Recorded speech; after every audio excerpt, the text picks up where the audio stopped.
Hymn to Freedom, the final movement of Le Van Khoa's Symphony Vietnam 1975, is an orchestral narration of a torrential period in Vietnam's history. It reflects the anguish of Vietnamese in wartime, their uncertainty while being forced to escape from their homeland, and their burning desire for freedom.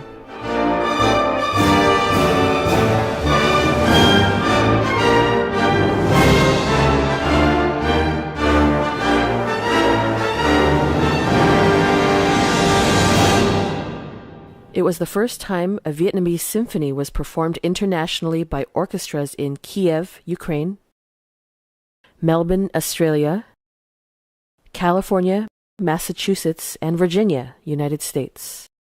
These artistic achievements are a direct result of Le Van Khoa's tireless efforts to contribute to his culture and country in photography and music for over 60 years.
Looking back at the 1950s and 60s, people from South Vietnam recall a peaceful land, a flourishing society under a republic regime, and most importantly, a cultural and educational system based on humanity, nationalism, and liberty.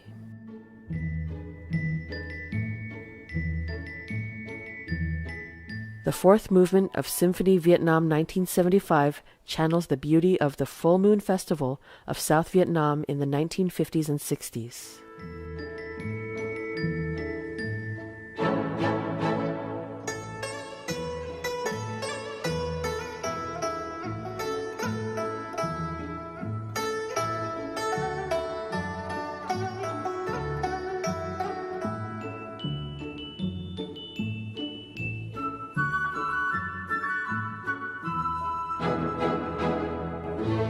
Saigon was once the capital of South Vietnam and named Pearl of the Far East. In a similar manner, the city of Cần Thơ was considered the Pearl of Vietnam's southwest. Le Van Khoa was born on June 10, 1933 in Cần Thơ and grew up relishing in the beauty of a region filled with abundant, peaceful rivers. The loss of his mother at a young age left Le Van Khoa with a staggering void in his life. He was raised by his father, an educated and humble pastor, to live a good Christian life. Bà mẹ tôi mắc một cái chứng bệnh mà thuốc men chạy không được thì phải đưa lên nhà thương Chợ Rẫy. Thì bác sĩ cũng trình bày cái sự thật là không có thuốc để mà trị cho hết.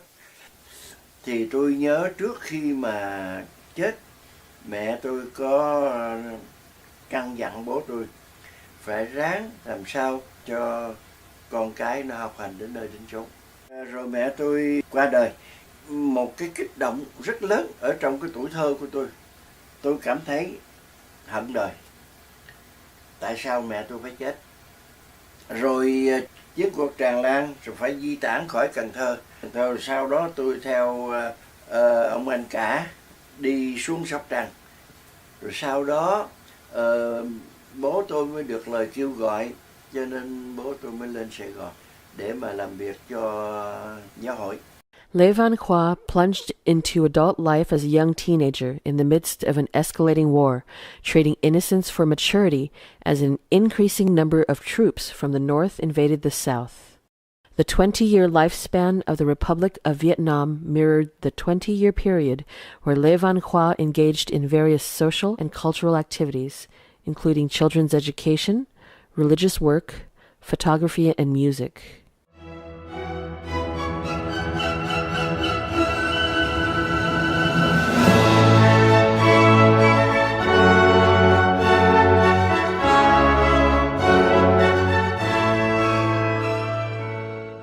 Khi mẹ tôi chết, tôi xa lánh.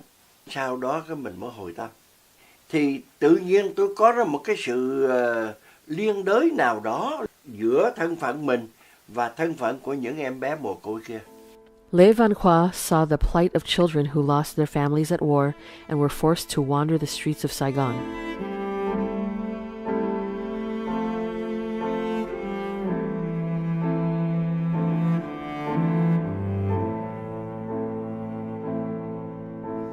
He cared deeply for them and frequently visited the unfortunate young victims in orphanages and juvenile detention centers. His book, How to Teach Children, was published in 1970. In it, he writes, "Childhood is the most pitiful and precarious age. I have met hundreds of children whose homeless, jobless existences led to robbery, pilfering, and street fighting." Tôi đi vào trại giáo hóa ở trại Tế Bằng Chánh Hưng làm việc với các em.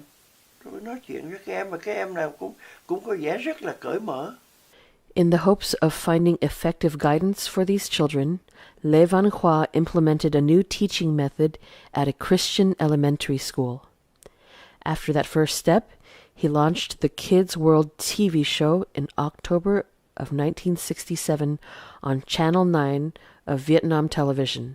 Khi mà đài truyền hình đề nghị tôi làm bất cứ chương trình nào, tôi xin làm chương trình cho thiếu nhi. In this innovative program, children were instructed to explore the world of science through games and experiments. Lê Văn Khoa's Kids World became one of the most popular television shows of its time and was considered an effective way to educate children.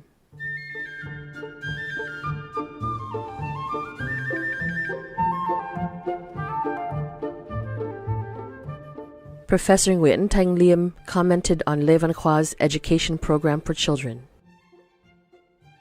He was born with a special gift for teaching, and his classes on television reflected his philosophies and methods. The kind of knowledge he imparted to his students was very practical, something their schools did not provide. Mr. Liu Anh Tuấn recalls the effect of Lê Văn Khoa's Kids World show. As there were no science labs in our schools at the time, students like us could only learn from theoretical understandings. Lê Văn Khoa performed scientific experiments and explained the steps on his Kids World show. That immensely helped to educate younger generations. Tôi muốn các em đi xa hơn nữa, đi vào tương lai. Cho nên tôi có xuất bản sách, thí dụ như là khoa học thực nghiệm, để hướng dẫn các em những cái khoa học mà các em có thể làm được. Vì tôi hy vọng rằng những cái điểm đó sẽ giúp cho các em để các em khám phá thêm. Chứ không phải đó là cái tột đỉnh. Cái giai đoạn mà hỏa tiễn hay là phản lực vì đối với Việt Nam chúng ta còn quá mới. Tôi xuất bản cái quyển sách phản lực và hỏa tiễn để cho các em hiểu hỏa tiễn là cái gì, phản lực là cái gì. Tôi ao ước là làm sao giúp cho các em vươn cao, vươn xa, và đó các em mới là cái tương lai của quốc gia. Hội họa thì hồi trước ở Việt Nam tôi có tổ chức nhiều cuộc thi hội họa thiếu nhi, và tôi cũng đã gửi tranh của các em đi thi tranh hội họa thiếu nhi quốc tế, và nhiều em đã chiếm giải thưởng lớn của UNESCO. Mr. Phạm Quốc Bảo was a member of Saigon University Students' Organization, who joined with Japanese students for a large-scale art exhibition at the Tokyo National Museum in 1967. He recalls that many children's paintings and sculptures were provided by Lê Văn Khoa. Mainichi Shimbun, a Japanese newspaper, wrote about the exhibition of Vietnamese children's paintings. Rarely have we seen such an art exhibition from a country that reaps the benefit of influence from the West while still manifesting its modernized originality from the East.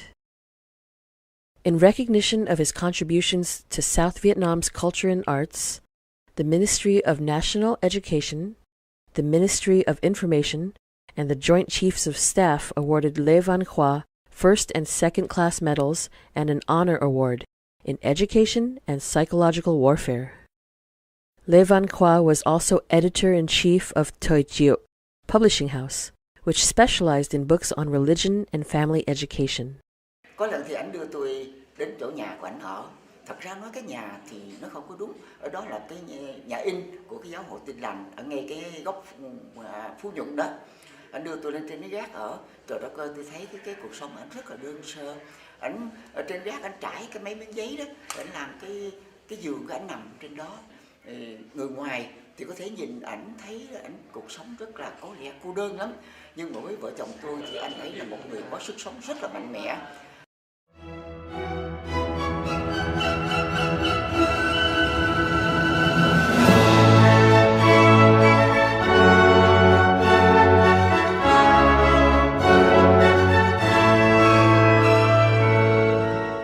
The Republic of Vietnam's policy of religious freedom made South Vietnam a land for the coexistence and development of different beliefs. It provided an added enhancement in their society's morals and values.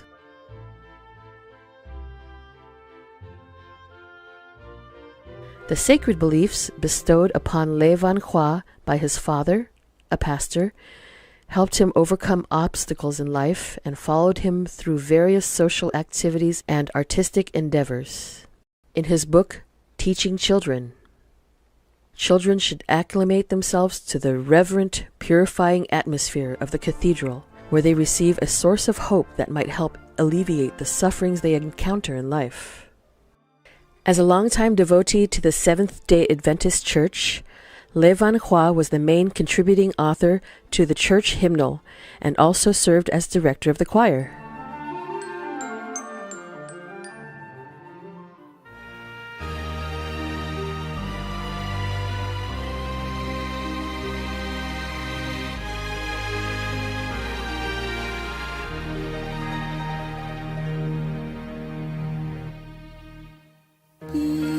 Trần đời bi ai đầy lao khổ và sầu thương, đầy đo người người rên xiết nước mắt tuôn đêm trưa. Có ai vì ta ra tay mà cứu vớt người khổ đau?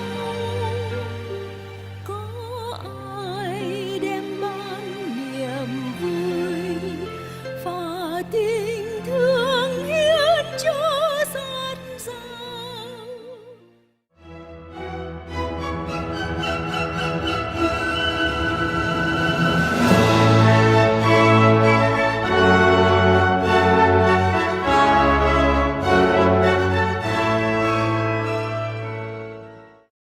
There were no art schools in South Vietnam during the 1950s. To study the arts, students had to go to Hanoi. École supérieure des beaux-arts de l'Indochine, 1925 to 1945. The Indochina College of Fine Arts in Hanoi, Vietnam. The wave of migrants from the north in 1954 brought to the south a large number of artists who were victims of a regime that stifled their freedom of expression. That period marked the emergence of many artistic photography associations in South Vietnam, including KBC, Vietnamese American Photo Club, Đình Võ, Nghĩa An, Văn Chanh, and many more. Then came the 1960s, when traffic was disrupted by war. Photographers more advanced in age were reluctant to travel. To encourage young and active photographers, Lê Văn Khoa started the Artistic Photography Association in 1968, which met the increasing demand for photographers in South Vietnam. The Artistic Photography Association was a fast-growing group. After the seminal announcement on television, it received admission forms from all around the country and branched out into many cities. The highest number of awards won by members of the association led the press to call it the richest photographers group. Since 1968, the President's National Literature and Arts Prizes were awarded biennially by the government of the Republic of Vietnam. Le Van Khoa received 2 prizes in music composition and photography in 1968. He was appointed chair of the selection board for photography in 1970. Le Van Khoa won 16 awards from 1963 to 1968. Besides the images he captured of war, his landscape photographs showed the world a different side of his beautiful country. Le Van Khoa's photographic works can be divided into 3 genres: classic photography, photography requiring special darkroom techniques, and digital photography, which he aptly calls, "Do you see what I see?"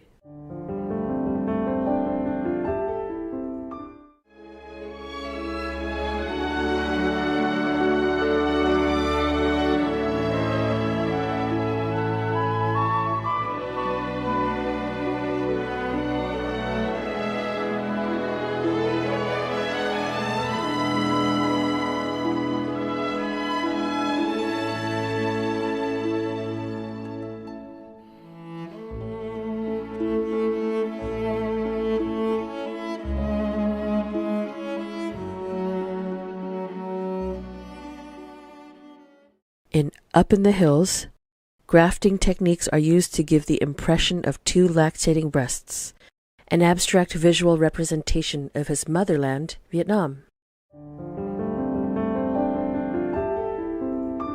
Photographs with imagery effects require more complex darkroom techniques. Kỹ thuật phòng tối lúc bây giờ thì chúng ta chỉ có làm hình trắng đen mà thôi. Bây giờ làm hình á thì nó có nhiều cái loại giấy, tùy theo cái đâm sắc của cái bản của mình để mà mình ứng dụng thế nào để cho nó ra cái hình ảnh cho đẹp, và những cách pha thuốc tăng hoặc là giảm. Đó là nhiếp ảnh gia Nguyễn Bá Mậu của Đà Lạt, nhiếp ảnh gia Lão Thành, Phạm Văn Mười và cá nhân tôi. Và nhờ cái kỹ thuật đặc biệt của phòng tối là phân sắc độ, chớp sáng, rồi tôi pha lẫn cả phân sắc độ với chớp sáng, rồi xoay ảnh nữa. Tất cả những cái đó thực hiện trong phòng tối.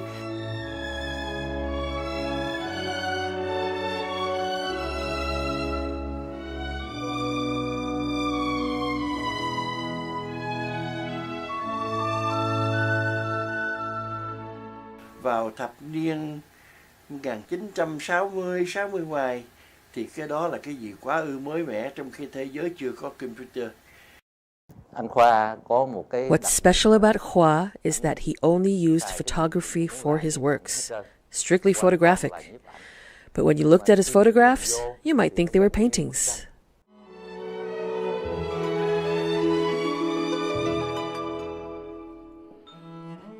The end of the 20th century coincided with the end of photographic darkroom techniques. Even the world's largest film and photo printing manufacturer, Kodak, had to adapt in the advent of digital photography.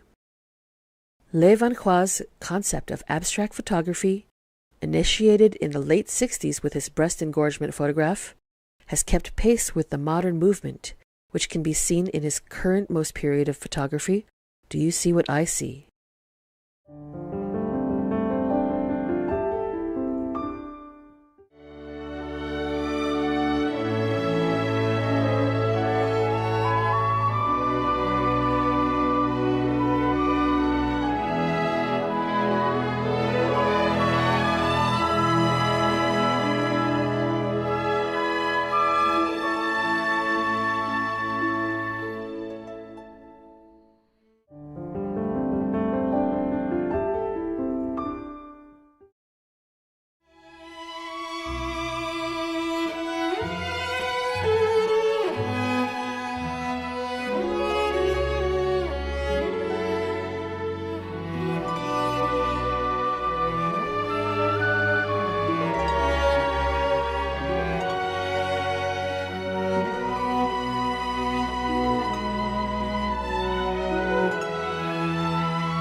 Le Van Khoa arrived in the United States at the age of 42.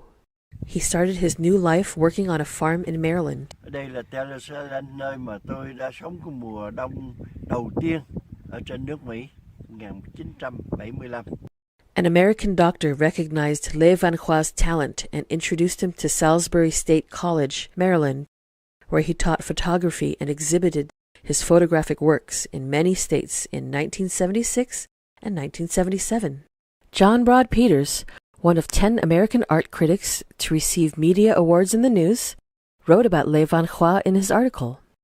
The piece was titled Vietnam Through Vietnamese Eyes and was published in the St. Louis Globe-Democrat on Sunday, July 24th, 1977. It has this to say: Khoa's photography displays a bittersweet delineation of survival in a land of bewildering contrasts, where awareness is heightened and intensified by the continual, close, and unpredictable companionship of life and death. Le Van Khoa was the only Vietnamese photographer to be selected for an exhibition entitled Five from the Eastern Shore at the Baltimore Museum of Art. This exhibition toured the eastern seaboard for an additional 2 years. All other submissions selected came from American painters. 6 of his works are still preserved at the museum today. After he left the East Coast to travel west, Le Van Khoa worked with former members to reinvigorate the Artistic Photography Association. Their inaugural West Coast convention was held in Anaheim, California in 1981. Their activities have since flourished all over the United States with many impressive exhibitions. We are at the Laguna Art Museum in California, where 3 groups of artists have presented their works in a 1997 exhibit entitled 3 Views of Vietnam.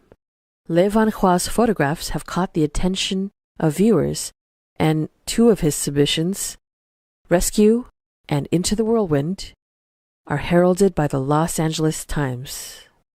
The Artistic Photography Association is ranked among world's top 10 winners at the Trierenberg Super Circuit and Altany International Photographic Competitions. The APA also won gold medals for the Best Photography Group, both Austrian contests, for many consecutive years. These annual competitions consistently receive over 30,000 entries from contestants worldwide. I think what best reflected Khoa's deep love for his country was a photograph collection before 1975. Back then, Vietnam was only known to the world as a land of war and death. To counter that misconception, the Minister of State Culture consulted with Khoa and asked him to make 3 sets of photographs for worldwide exhibition. 3 bộ ảnh để gửi đi đến thế giới, để nói về những cái đẹp của quê hương Việt Nam qua những cái mái nhà. His photographs showed the beauty of landscapes and people in Vietnam, the thatched roof cottages, old ladies, the children going to classrooms in the ruins of war. Each and every photo exuded his love for his country. Gần như hầu hết tác phẩm của Khoa đều nói lên cái tình tự dân tộc đó. Sau 40 năm. 40 years later, Khoa is still following the same journey he chose from the beginning.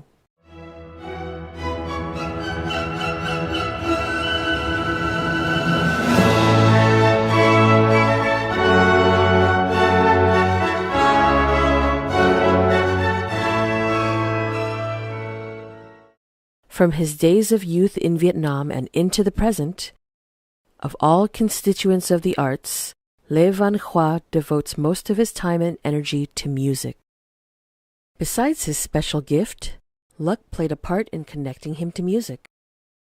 Tôi lượm được một cuốn sách về âm nhạc, tôi về tôi đọc, tôi nghiên cứu. Tôi vẽ những phím đen, phím trắng giống như cái mặt bàn piano ở trên cái bàn, rồi mình khỏ tay.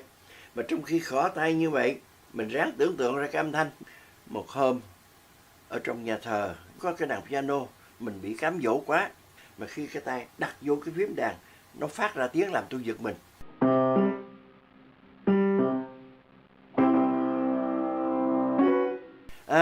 Bây giờ tôi mới nghe cái âm thanh thật. Khi mà tôi nhìn lên làm tôi hoảng hốt. Bởi vì đó là bà giáo sĩ, bà là cái người đánh đàn chánh thức cho nhà thờ.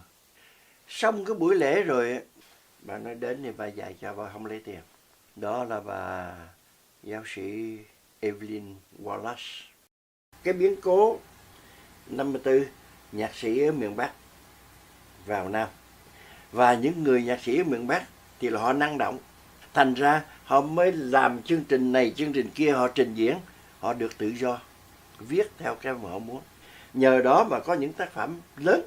Trường ca mẹ Việt Nam của Phạm Duy, trường ca Hội Trùng Dương của Phạm Đình Chương, Hòn Võng Phu của Lê Thương. Đó là những cái tác phẩm lớn mà đâu có ai đặt hàng để cho họ làm. Vì tâm hồn, vì cái tình gắn bó với quê hương. Khác là với miền Bắc. Miền Bắc không được làm như vậy, chỉ theo đơn đặt hàng thôi. Đơn đặt hàng đó là hùng hục, cổ suý chiến tranh.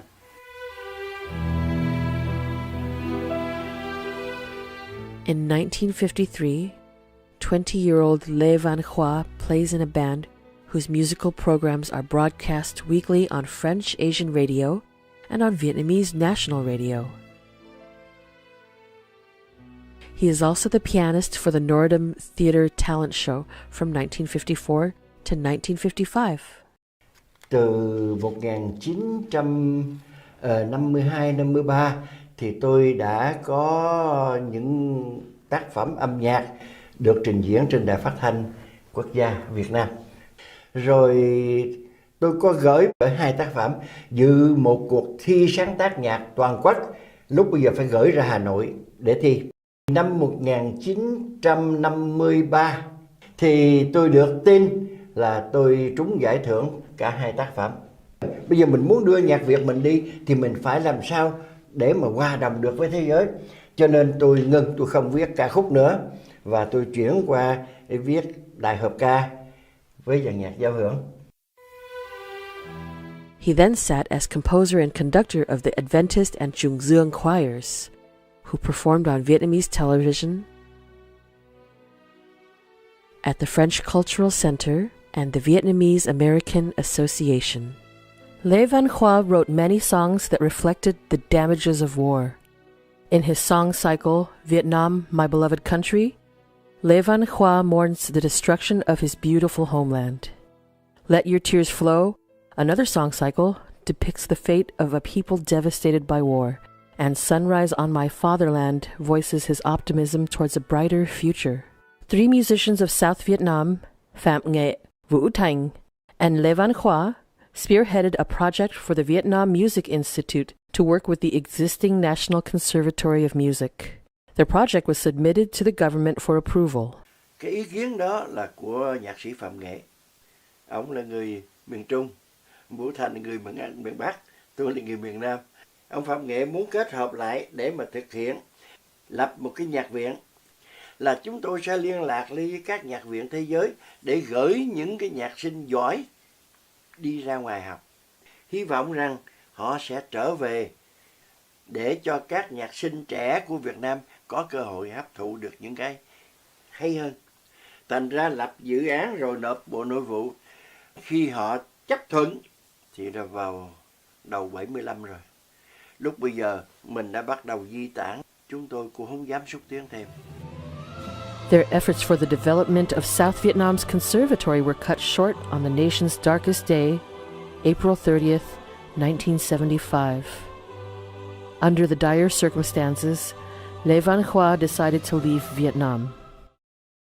Mình phải đi, và mình khi đi ra ngoài được thì mình phải tìm cách làm sao để cho thế giới biết tới Việt Nam của chúng ta.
tôi có viết một cái bài nhạc cho độc tấu dương cầm lấy cái tên là Đêm Việt Nam. Tôi muốn nói nó cũng như người mẹ Việt Nam ru con đang ngủ nhưng mà rồi bị chiến tranh đánh thức. Nhưng sau đó thì bà mẹ lại an ủi, những đứa con còn sống hãy an ngủ, những đứa con đã chết cũng nằm yên. Và nhiều người họ cho cái bài Đêm Việt Nam của tôi đó là cái dấu hiệu báo trước cho cái tác phẩm Symphony Việt Nam 1975.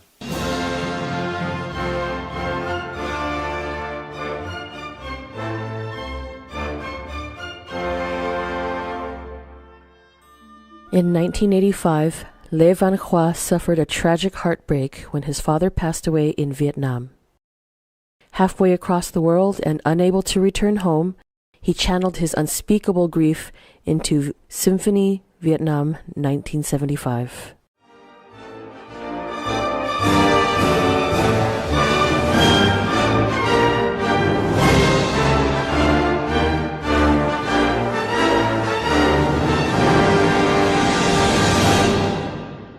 Tôi viết cái Symphony Việt Nam 1975 để nói là cái giai đoạn lịch sử của dân tộc Việt Nam chúng ta.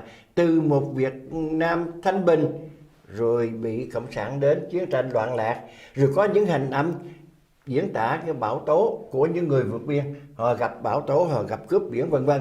Và cuối cùng thì họ ca ngợi tự do khi đến đất nước tự do.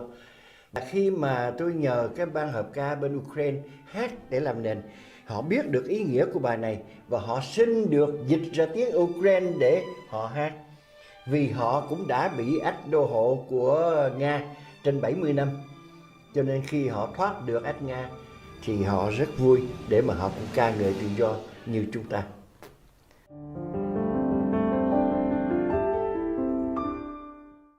It's a beautiful piece, and it tells a very beautiful story, like all the great symphonies do.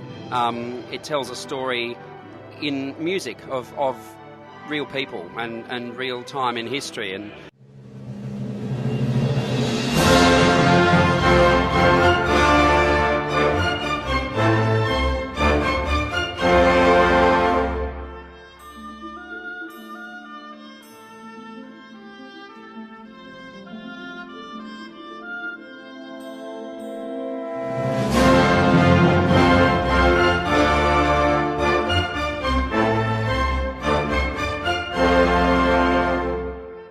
you can hear the music develop from a very happy folk music at the beginning and a proud nation to a very bleak period of communist invasion.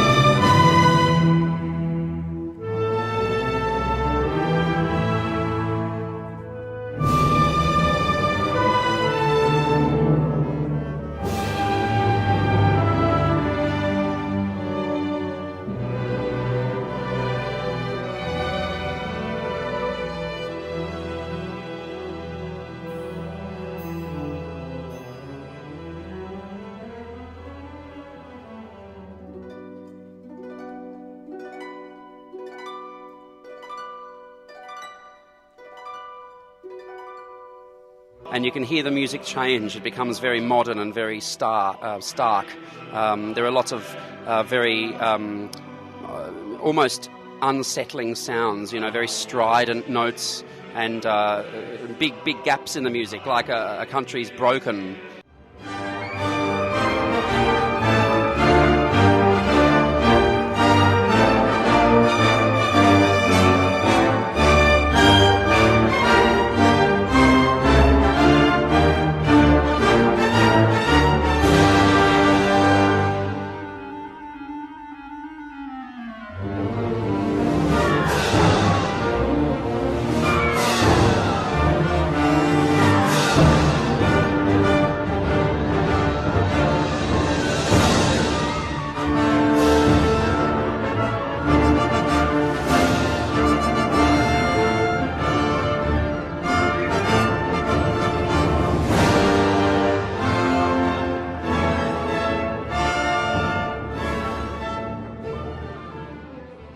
And then in the final movement, this great hymn to freedom unfolds, and the chorus sings this beautiful hymn, which is a celebration of a new life and a celebration of a new country and a new beginning. And it's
Dr. Nguyen Chong Hung, a graduate of the National Conservatory of Music before the fall of Saigon, shares his thoughts on Symphony Vietnam 1975.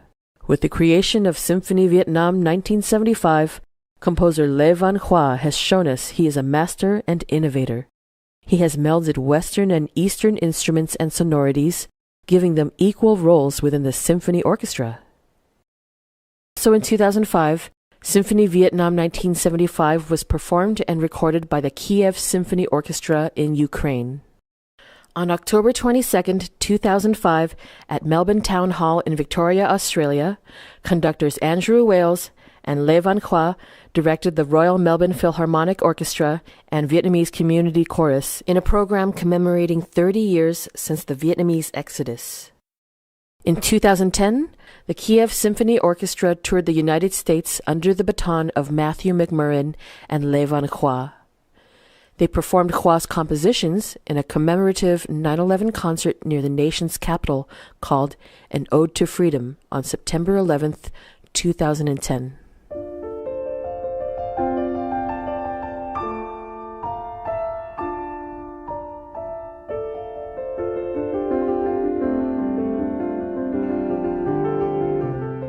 With his role as advisor to the Pacific Symphony Orchestra, Le Van Khoa became better known in American media.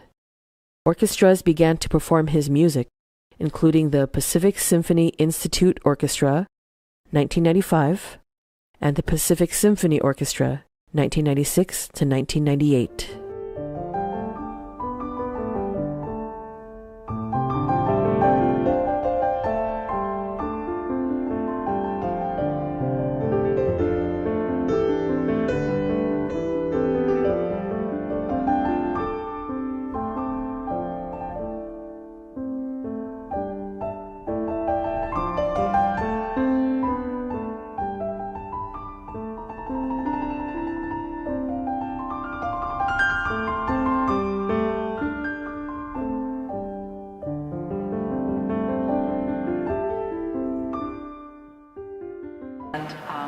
We are so blessed in our city to have him because there is no one who has made more of a contribution to the arts, the theater arts, musical arts, and also to photography. Personally, one of the things that I find so inspirational is all of the work that he has done for years with our younger students. And he has awakened in their hearts a love of music and a love of photography that they might not otherwise have had happen. And he has been so nurturing to our young people and also to the wonderful artists that we have in this community. He did all volunteer things in the theater with his music for us and helped me develop this theater. And I know he's a very famous man. He's been all over the world, received honors everywhere. And as the mayor, I honored him also. One of our citizens donated money to help me build the theater. So we named the art gallery after her family. And we had no photographs. And Mr. Khoa came forth and donated these beautiful photographs for us to display. It was a great donation. Ông đã đem nghệ thuật Việt Nam lên. He has brought Vietnamese arts and music to an international level through performances and expositions, so talents of the Vietnamese can be shared with the world. The city of Westminster thanks him for his practical contributions in helping future generations understand the aspirations and concerns of previous generations. Mr. Lee is integral in getting the Vietnamese American Philharmonic Orchestra on its feet here in the United States, and we're so proud to have it based in Westminster and to be able to host this orchestra here at the Rose Center Theater. I have worked with him very closely in many capacities because I do manage the theater, of course, in the management area, but as a musician, he has been just wonderful to work with. His musical talent just really knows no bounds, and it's so wonderful to have someone so accomplished in our community and working for the good of all of Southern California, but especially here in Westminster. Mr. Khoa Lee does so many of the arrangements for the symphony, arrangements that really no one else in the world could do because he's able to combine the traditional Vietnamese melodies along with symphony orchestra orchestrations and into some beautiful pieces and pieces that would never be heard anywhere else except here on our stage. Nếu tôi không lầm, If I'm not mistaken, Vietnamese musicians have written a lot, but we rarely see somebody who helps elevate Vietnamese music to the caliber of symphony orchestra quite like Lê Văn Khoa. That great effort should be treasured and encouraged, so Lê Văn Khoa's music, enriched with traditional Vietnamese melody, will eventually be heard by music lovers all around the world. Một người nhạc sĩ mà tôi đã trân trọng và tôi thấy ảnh là một người đã sống. Lê Văn Khoa is a musician whom I respect a lot. He is an honest person who has devoted his whole life to music with no incentive for financial benefit. He has a great heart and a great love for his country, which is best shown in his Symphony Vietnam 1975.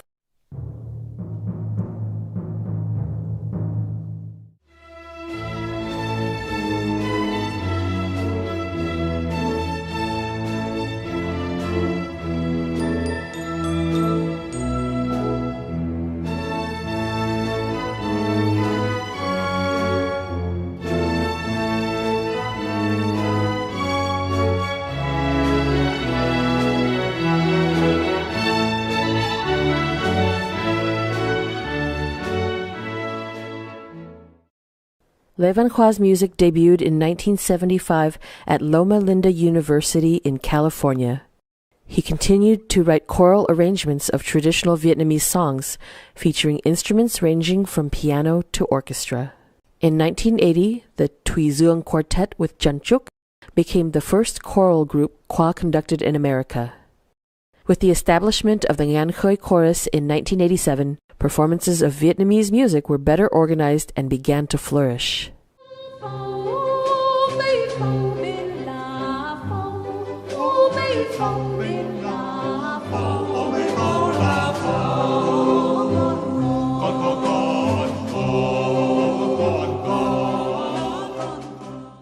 Nếu mà nói về cái sự cộng tác với Lê Văn Khoa, The Ngan Khơi Chorus is an inseparable component of Lê Văn Khoa's contributions. 29 years ago, we founded the choir primarily in order to revive the old activities. We gathered many people, including conductor Chun Chuk, and of course Lê Văn Khoa, who was a major contributor to the choir. In 1990, our first concert was given with his collaboration entitled Vietnam, Our Beloved Motherland. It was a very successful concert. Tìm về vang bóng lúc xưa mà lòng sao mãi ngẩn ngơ, tàn đêm qua tôi nằm mơ và mơ trời vừa tan bóng hoàng hôn, một vì sao rớt trong hồn dịu như ngàn câu mến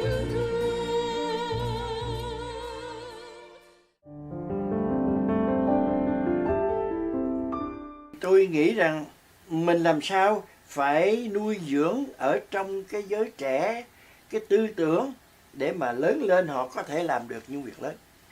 Cho nên tôi cũng có dạy nhạc cho mấy em nhỏ. Và hiện bây giờ thì có một em 12 tuổi, một em 11 tuổi bắt đầu sáng tác nhạc.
The Ukrainian and Vietnamese connection of oppression inspired Le Van Khoa to arrange Vietnamese folk songs for the banduta, which were then performed with an orchestra in the style of a concerto. Le Van Khoa's goal of fusion between Eastern tonalities and traditional orchestral instruments took another leap forward when he began arranging Vietnamese folk music to be played on the banduta. The banduta, a plucked string instrument resembling a lute, has intrinsic ties to the history and culture of Ukraine. In the 19th century, banduta players could become kobzars after receiving special training.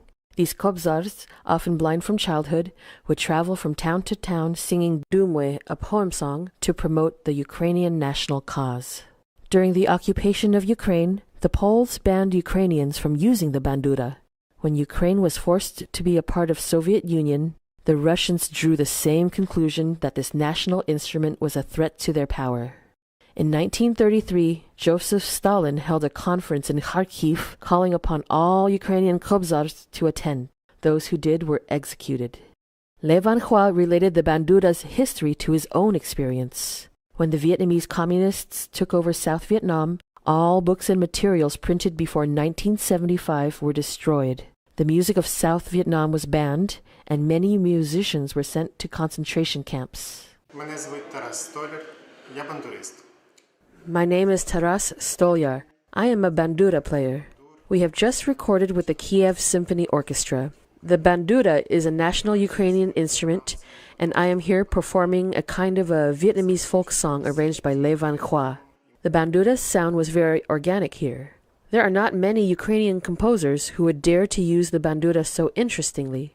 Moreover, it has to produce sounds which are very close to traditional Vietnamese music.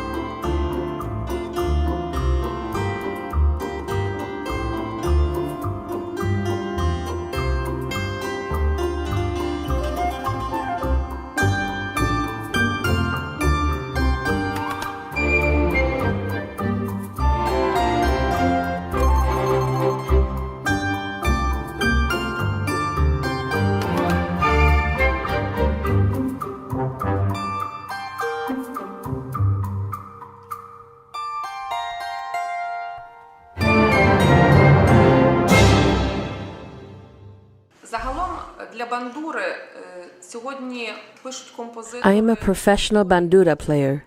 The art of Le Van Khoa was totally different because it was a combination of European and Eastern music. First of all, I was impressed with the use of Southeast Asian tonalities when applied to the bandura, something very uncommon in our repertoire. This application has served as a step forward towards the unification of two cultures through music. In 2010, Ukrainian artist Katerina Myronyuk performed Vietnamese folk music on the bandura in Washington, D.C., accompanied by a symphony orchestra and conducted by Le Van Khoa.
Today, Ukraine, a land of revival, of religious and musical development, has repeatedly welcomed Le Van Khoa to their country.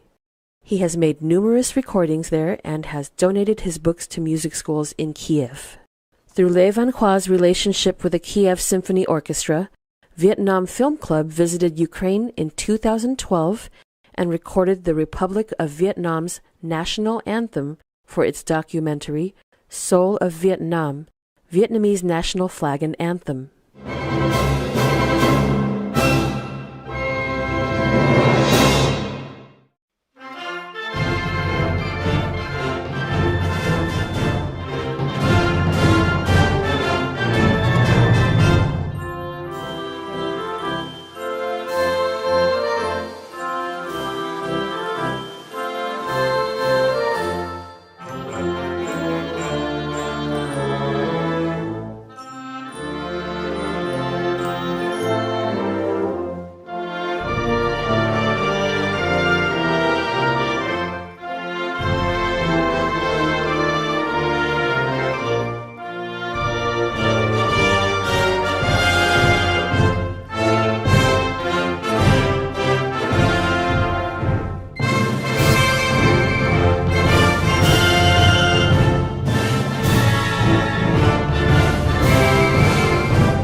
In September of 2016, Le Van Khoa traveled to Kiev to record another installation of his compositions.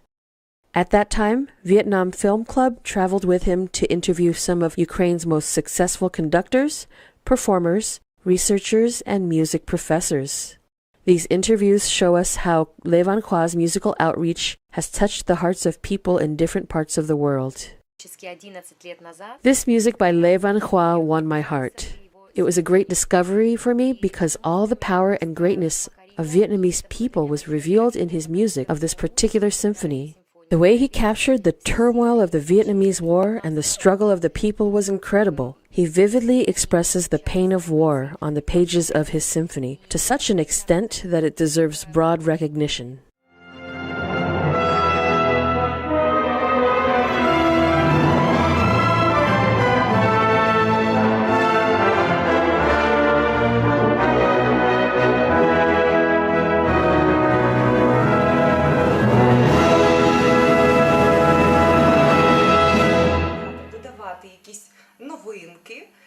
I have had the honor of meeting Vietnamese composer Le Van Khoa and have collaborated with him for a number of years. We have recorded some of his CDs together, including one piano album. Why was this set of pieces interesting to me? It was composed in a tonality not typically used in our music. While pentatonic scales are germane to the Vietnamese, I had never heard of pieces composed for pianists that exuded such a fun and uniquely Asian style, while maintaining the authentically classical discipline.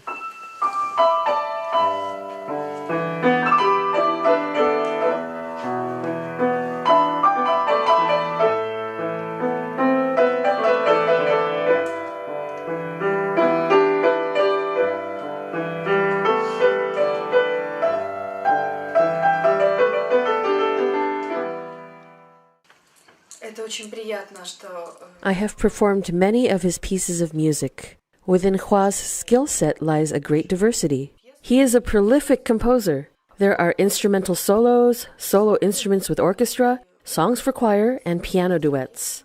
It has been an honor to perform his work, and his music is extremely warm and kind. It goes deep into the heart. I really wish to convey to Ukrainian and American listeners that Le Van Khoa has a big heart and a deep love for his country.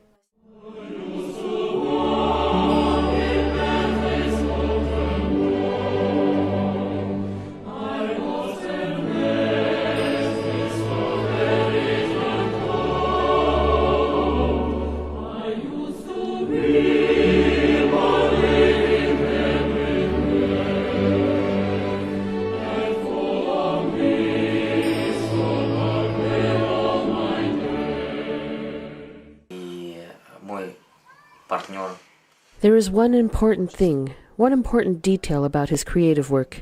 He is very good at discerning the language of music. This language, of course, has no borders, and so our Ukrainian and Vietnamese nations unite. I was greatly impressed with the music we were recording in that studio in Kiev. A top-tier orchestra was put together in order to do this project.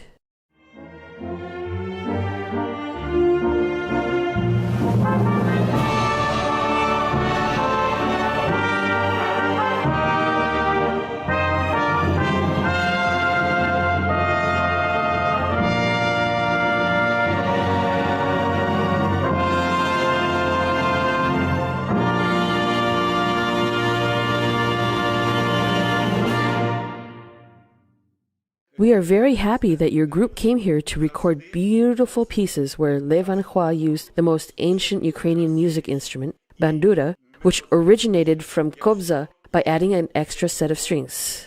I remember the days of my youth when the tragic and bloody war between the North and the South was taking place in Vietnam. Unfortunately, democracy did not win then, but I think the development of your nation will reach the point where you will overcome the powers of the evil and start following the path you walked on in the past centuries. I will pray to God for you.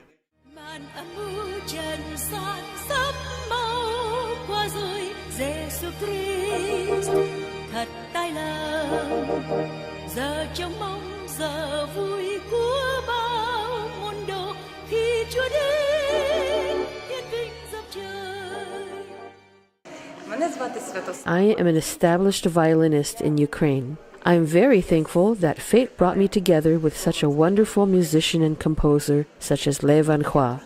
He is an amazingly versatile person with so much knowledge and is very highly spiritual. His pieces include all his knowledge and experience from the different people he has worked with. When you face his music, you will see its depth, a source of the great emotional experience of spiritual oneness. Everyone will find something new in his music.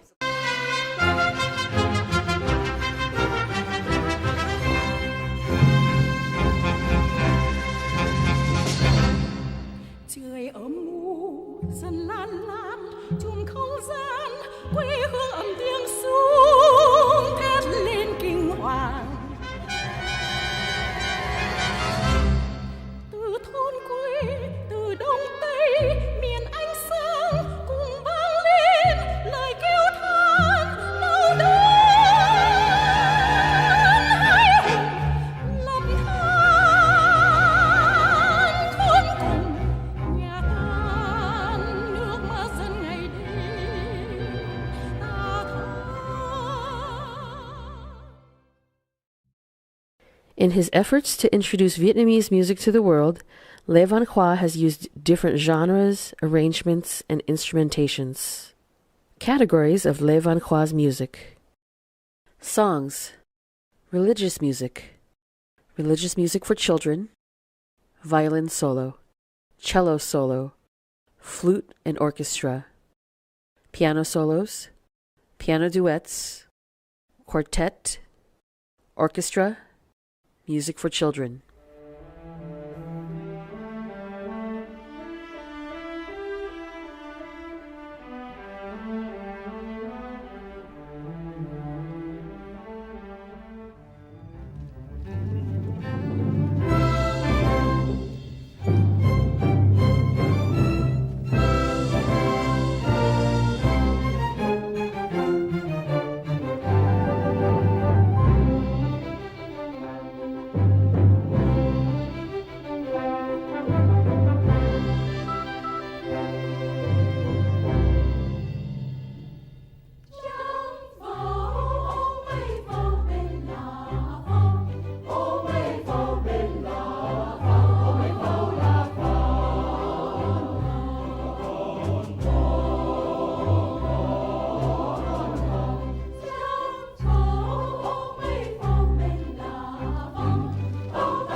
tìm dò lìa xa quê yêu dấu đàn chim đầy ly hương giống tố nơi tổ xưa bao đỏ niềm tang thương chim luôn nhớ cội nguồn nhớ đi quê hót dòng buồn chim yêu nước Việt mình dòng hát càng diễm tình chim luôn nhớ cội nguồn nhớ đi quê hót dòng buồn chim yêu nước Việt mình dòng hát càng diễm tình chim luôn nhớ nguyện cầu ca thanh ban bế niềm mong cho quê yêu dấu Việt Nam. Professor Andrea Bambace, concert pianist and professor for Conservatorio Monteverdi Bolzano in Italy, and adjudicator for international piano competitions, commented, "The piano solo Beautiful Bamboo by composer Lê Văn Khoa is very, very interesting and soothing. I was attracted right away because it is artistically moving." Tôi không nói anh là nhạc sĩ mà tôi chỉ nói anh là nhạc sư chứ không phải là nhạc sĩ. Tại vì nhạc sĩ chỉ là giống như tôi thì viết dạy nhạc thôi, còn anh ấy là ngồi sáng tác ra làm thành những bài giao hưởng rất là công phu. Anh Lê Văn Khoa đã phối hợp những bài dân ca Việt Nam, đặc biệt là dân ca quan họ Lý Cày Đa, Xe Thị Đùi Kim và luôn cả những bài dân ca miền Nam là Lý Ngộ, đem cái nhạc ngũ cung đi vào lòng vào trong nhạc Tây phương, chứng tỏ rằng anh là một người hướng về dân tộc, không những là cho thế hệ của chúng ta mà luôn cả thế hệ sau này.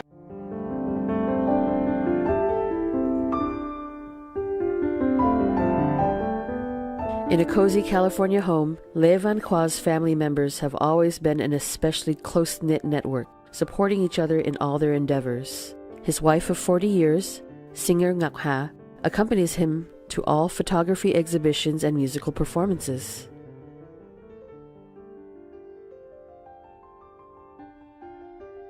One of his 6 children, Kim Lee, follows his path and teaches music. She also owns Pacific Foundation for the Arts, a non-profit organization which allows her to help young musicians who are unable to afford the lessons they desire, as her father once was. Hi, my name is Kim Lee, and I'm the owner of Pacific Conservatory. We're a small music school in Orange, California. I've decided to become a musician like my father, Lê Văn Khoa. When I asked him, after a few years of college, if this is really what I should be doing, he said to me, "If you want to go into this, you have to go into music with your entire heart, your mind, your body. You have to feel it in your bones. And if this is indeed what you want to do, you must listen keenly and always look ahead. You have to expect no rewards, but demand great results."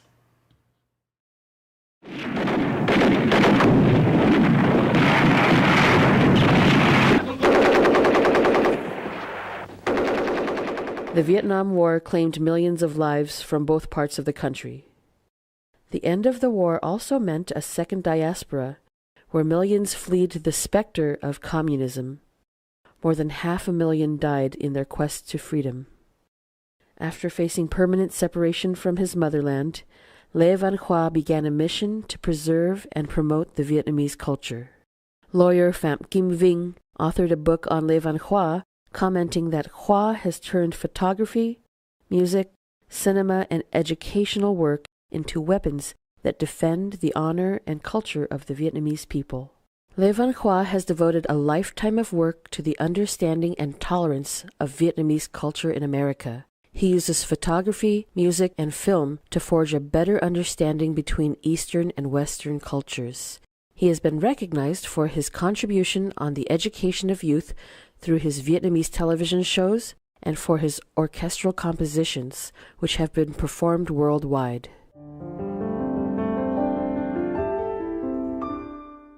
One of Lê Văn Khoa's ambitions for the future is that young Vietnamese musicians are taught to preserve and disseminate the essence of Vietnamese culture to all parts of the world. is very important to him to make sure that even our young get that cultural awareness that they so need in order to grow up to be better citizens and better musicians all the way around. Old age has not been a hindrance to his composition, and Khoa still attends concerts, book signings, photography exhibitions, and master classes.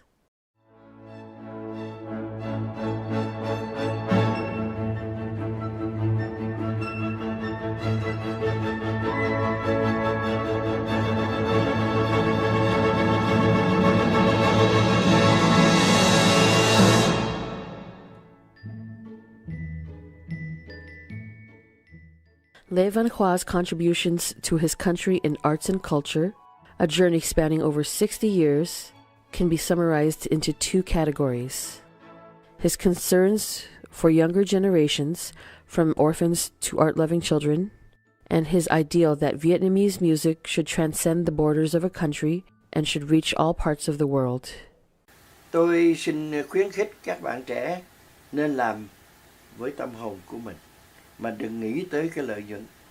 Chấp nhận một cái sự thua thiệt để mà mình có một cái thắng lợi lớn hơn cho dân tộc của chúng ta. Today, at the age of 85, Lê Văn Khoa is still pursuing those two tenets. He advocates for the youth and for Vietnam.